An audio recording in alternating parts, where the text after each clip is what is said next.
Assalamualaikum warahmatullahi wabarakatuh. Sahabat beriman, mudah-mudahan Anda masih selalu setia bersama kami di channel yang selalu menghadirkan kisah-kisah inspiratif. Pada kesempatan kali ini, kami sudah menyiapkan satu kisah berhikmah untuk menambah iman kita. Sebelum itu, mari support channel ini dengan cara like dan subscribe. Klik tombol lonceng biar kamu nanti dapat konten bermanfaat lainnya. Suatu ketika, Abu Nawas melakukan kesalahan yang membuat Baginda Raja sangat murka. Baginda Raja memerintahkan beberapa prajurit istana untuk segera menangkap Abu Nawas. Sementara, Abu Nawas yang sedang berada di rumah memberitahukan kepada istrinya, "Wahai istriku, sepertinya aku harus meninggalkan kampung halaman untuk beberapa waktu." Ucap dia kepada istrinya, "Ada masalah, apalagi wahai suamiku? Kenapa engkau terlihat ketakutan?" Tanya sang istri yang sangat khawatir. "Aku telah membuat kesalahan yang membuat Baginda Raja murka. Aku yakin tidak lama lagi pasukan istana datang kemari untuk menangkapku," jawab Abu Nawas. Kemudian, Abu Nawas mengemas bajunya ke dalam tas dan segera pergi meninggalkan rumah. Ternyata dugaan dia benar. Selepas kepergiannya, beberapa prajurit istana datang menggeledah rumah Abu Nawas. "Mana Abu Nawas?" tanya salah satu prajurit kepada istri Abu Nawas. "Dia sudah pergi meninggalkan kampung ini," jawab istri Abu Nawas. Para prajurit pun langsung balik ke istana menghadap Baginda Raja.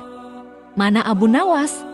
tanya Baginda Raja. "Ampun Paduka yang mulia, Abu Nawas sudah tidak ada di rumahnya," kata istrinya.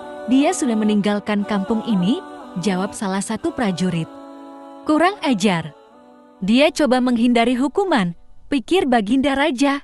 Sementara, Abu Nawas mulai mengembara dan berpindah-pindah tempat dari kampung satu ke kampung yang lain. Suatu ketika dalam pengembaraannya, Abu Nawas melintasi sebuah dusun yang sedang dilanda musim kemarau. Abu Nawas yang mengenakan jubah dan sorban layaknya ulama besar sempat membuat perhatian warga. Mereka mengira Allah Subhanahu wa Ta'ala telah mengirim seorang waliullah untuk menolong dusunnya yang sedang mengalami musim kemarau.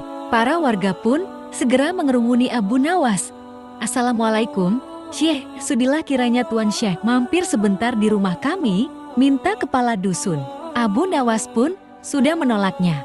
Namun, karena para warga memaksa, ia pun mau tidak mau menerima ajakan mereka ke rumah kepala dusun. Abu Nawas dijamu berbagai macam hidangan dan diperlakukan istimewa layaknya raja. "Apa yang membuat kalian memperlakukanku sedemikian istimewa, padahal kalian tidak mengenalku?"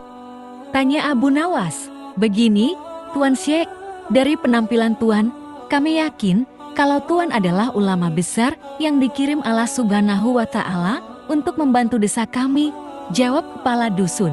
"Memangnya apa yang menimpa desa kalian?" tanya Abu Nawas lagi. "Sudah berbulan-bulan desa kami mengalami musim kemarau. Tanaman-tanaman mati, air persediaan kami tinggal beberapa ember.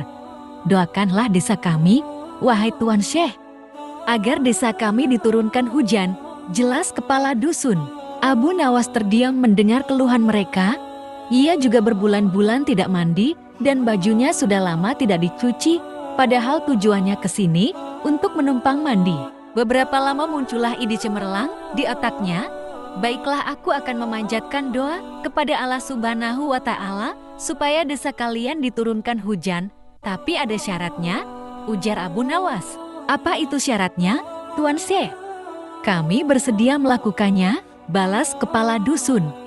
"Syaratnya adalah kumpulkan semua air persediaan kalian dan taruh di tengah lapangan," perintah Abu Nawas. Para warga pun membawa air terakhir yang mereka miliki. Total air yang terkumpul hanya 2 ember. Kemudian air tersebut ditaruh di tengah lapangan. Abu Nawas melepas bajunya dan mencucinya dengan air di ember pertama, sedangkan air di ember kedua dia gunakan untuk mandi. Melihat hal itu, para warga pun menjadi terkejut. "Wahai Tuan Syekh, itu air terakhir persediaan kami yang rencananya untuk minum anak-anak kami," ucap salah satu warga. Perbuatan Abu Nawas ini tentunya mengundang reaksi kemarahan warga. Ada yang mencemooh, ada yang membentak, ada pula yang menghujat. Namun di tengah kegaduhan itu, Abu Nawas dengan tenang mengangkat bajunya yang dicuci, lalu menjemurnya, dan perkataan mereka tidak dihiraukan. Para warga bertambah emosi sehingga hendak memukulinya, tapi niat mereka langsung terhenti karena tiba-tiba terdengar suara guntur yang disusul hujan lebat. Penduduk pun lupa dengan marahnya. Bahkan sebaliknya, mereka berebutan mencium tangan Abu Nawas dan mulai berteriak kegirangan menyambut datangnya hujan yang sudah lama ditunggu. Saat itu, sang kepala dusun menghampiri Abu Nawas. "Tuan Syekh, sebenarnya doa apa yang Tuan panjatkan sehingga langit berkenan menurunkan hujan?" tanya kepala dusun. Dengan polosnya Abu Nawas menjawab, "Begini, doaku biasa saja, tapi jubahku ini tinggal satu dan tidak pernah dicuci selama berbulan-bulan. Bila aku menjemurnya pasti hujan akan turun deras. Mungkin karena langit tidak tahan dengan bau jubahku," celetuk Abu Nawas. Mendengar hal itu, sontak para warga langsung tertawa terpingkal-pin jika sejak saat itu, Abu Nawas mulai menetap di sana sembari menunggu kemarahan Baginda Raja Reda. Masya Allah, sebuah kisah yang semoga bisa menjadi ibroh bagi kita. Jangan lupa berikan komentar Anda dan juga subscribe agar Anda mendapatkan kisah-kisah berikutnya. Sampai jumpa, wassalamualaikum warahmatullahi wabarakatuh.